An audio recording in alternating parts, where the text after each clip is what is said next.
नमस्कार, आपण पाहता रत्नापूर न्यूज। विमानतळाकडे निघाले असताना मुख्यमंत्र्यांनी ताफा थांबून विश्वजितने काढलेले चित्र स्वीकारले आनंदाने।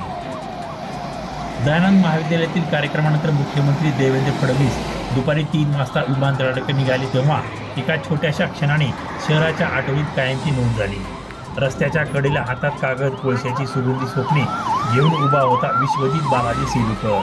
वयाने लहान पण मनात कलाविश्वाची अफाट गाठोडे, हातात घट्ट पकडलेले एक स्केच।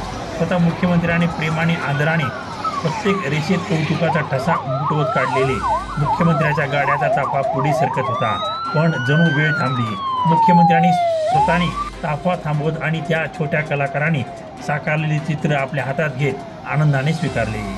विश्वजितच्या डोळ्यात आश्चर्याची थोडी घबराट पण अपार आनंदाची चमक दिसून येत होती। हे माझ्यासाठी, मुख्यमंत्र्यांनी हसत विचारतात। विश्वजितने फक्त मान हलवली।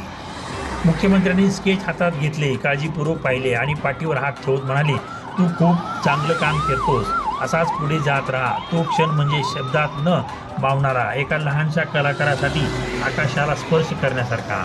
ताफा पुन्हा पुढे निघाला, पण विश्वजितसाठी तो दिवस आयुष्यभराचा ठेवा ठरला, कारण त्याच्या रेषांनी आज फक्त चित्रच नाही तर त्याचे स्वप्नही जिवंत होते।